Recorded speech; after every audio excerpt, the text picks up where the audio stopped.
श्री अकाल जी। सत श्री अकाल।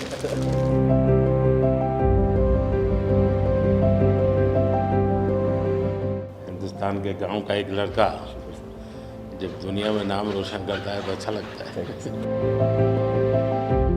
और आप तो नसीब वाले हो जी, आपके परिवार ने आपका नाम दिलजीत रखा तो आप जीतते ही जाते हो लोगों को। हम पढ़ते थे, मतलब ये लिखा हुआ सब जगह और खुद कि मेरा भारत महान, लेकिन मेरा भारत महान मैंने इस टूर में एक्चुअल जाना सर। जब मैं भारत घूमा ना जी पूरा, तो मेरे को पता चला ये क्यों कहते हैं मेरा भारत महान। सचमुच में भारत की विशालता एक अपना शक्ति है जी। ये बेनिफिट जनसंख्या इसलिए मिलता है ऐसा नहीं है, हम लोग एक वाइब्रेंट सोसाइटी है। आपकी जर्नी से भी सर हम जब देखते हैं तो मतलब आपने कितना अपनी इकाइयों में हिमाचल चले जाना और सब कुछ छोड़ देना और फिर भगवान का इतना आशीर्वाद हो जाना, ये बहुत बहुत मतलब ये भगवान की मर्जी ही है। तो उसके बिना क्या होता है?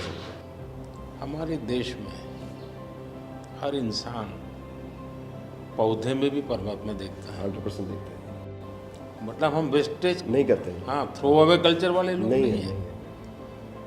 रिसाइकल रीयूज अभी दुनिया में नाम आया है, हमारे तो ब्लड में है। हाँ जी। दुनिया को इसका पता नहीं है। कभी आप अपने कार्यक्रमों के द्वारा ये जरूर कर सकते हैं जी कि भारत के लोग पर्यावरण की रक्षा कैसे करते हैं। अब जैसे मैंने अभी ये कार्यक्रम चलाया, एक पेड़ माँ के नाम, अपनी माँ को याद करते हुए, माँ जिंदा है तो माँ को साथ ले जाओ और पेड़ लगाओ, माँ की जीवन समृद्धि बन जाएगी वो। और माँ जिंदा नहीं है तो फोटो लेकर के जाओ, लेकिन माँ को कहो माँ तुम्हारे लिए पेड़ है। तो अपनी माँ जिसने हमें जन्म दिया और ये धरती माता जो जीवन देती है, दोनों को हम एक प्रकार से आज करोड़ों लोग ये काम कर रहे हैं। हाँ। भारत में सबसे बड़ा अगर कोई जादू जिसको कह लो तो वो योग है। और जिसने योगा को अनुभव किया है वो उसकी ताकत जानता है। हाँ जी सर। आपको ये बाहर जाते हैं तो अनुभव क्या आता है?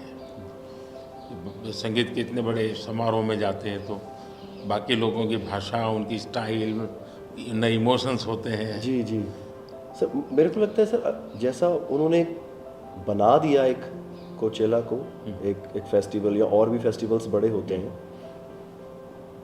हम तो बहुत ज़्यादा बड़े कर सकते हैं यहाँ पे सर।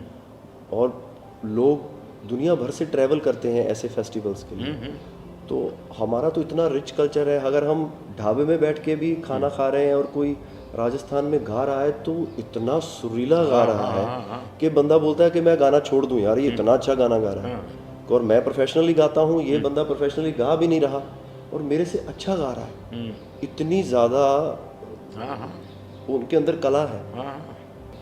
वो लोग बना के बैठ गए, और अगर हमारे इधर कोई ऐसा डेवलप होगा तो दुनिया भर से लोग, मेरे मन में एक कल्पना है, आ सकते हैं सर। मैं सोच रहा था कई वर्षों से, लेकिन अब वो मैं इसको कर रहा हूँ। वेव्स। मेरा मत ये है कि इतना बड़ा देश और दुनिया की सबसे ज़्यादा फिल्में यहाँ बनती हैं। हाँ जी सर। दुनिया में सबसे बड़ी क्रिएटिव इंडस्ट्री यहाँ हो, यहाँ है जी। तो मैं यहाँ वेव्स एक बहुत बड़ा मूवमेंट खड़ा कर रहा हूँ और दुनिया की क्रिएटिव वर्ल्ड को मैं इकट्ठा करने वाला हूँ अप्रैल में जी। अब दुनिया का क्रिएटिव वर्ल्ड का सेंटर हिंदुस्तान। मैं एक बार जर्मनी की चांसलर मर्कल जी, तो हम मिले, तो उसने मुझे संगीत का विषय निकाला। तो मैंने उसको कहा कि मेरे देश में सूर्योदय के पहले संगीत हो ये अलग है और सूर्योदय के बाद अलग उसका है। टाइम अलग है। हाँ जी। मैंने कहा मेरे अलग अलग प्रहर मेरे यहाँ होता है, हर प्रहर का संगीत होता है। फिर मैंने कहा सैड सिचुएशन है तो एक संगीत है, जॉय है तो एक है। तो फिर उनको बड़ा इंटरेस्ट लिया।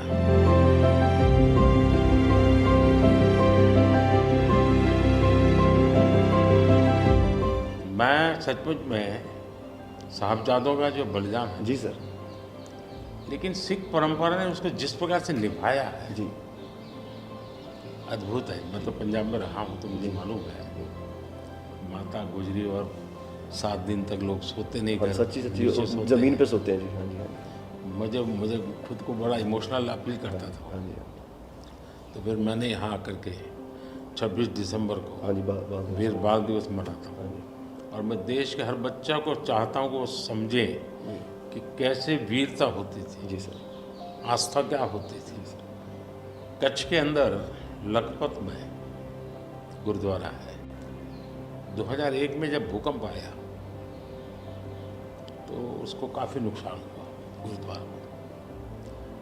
गुरु नानक देव जी वहाँ रहे थे तो मुझे बड़ी गहरी चोट पहुँची। तब तो मैं मुख्यमंत्री नहीं था, लेकिन मैं तब एक वॉलेंटियर के रूप में वहाँ कच्छ में काम करता था। अच्छा जी। भूकंप के 9 महीने के बाद मैं मुख्यमंत्री बना। जी सर। तो मैं कच्छ गया और मैंने पहला काम तय किया, मैं एक गुरुद्वारा को बनाऊंगा। बड़ी बात। लेकिन मैंने दूसरा तय किया कि मैं वैसे ही बनाऊंगा जैसा उस समय बना था। तो ऐसे लोग कौन मिलेंगे, तो मैंने बहुत ढूंढा मिट्टी कहाँ से मिलेगी उस प्रकार की। जी।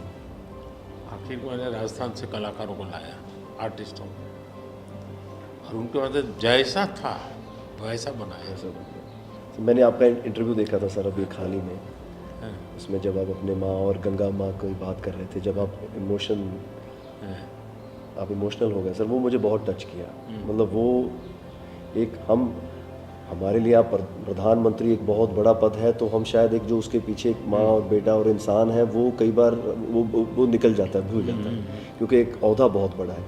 लेकिन वो जब आप अपने माँ को लेके और गंगा मैया को लेके, वो जो आपका वो दिल भरा, वो टच होता है सर, पता चलता है कि ये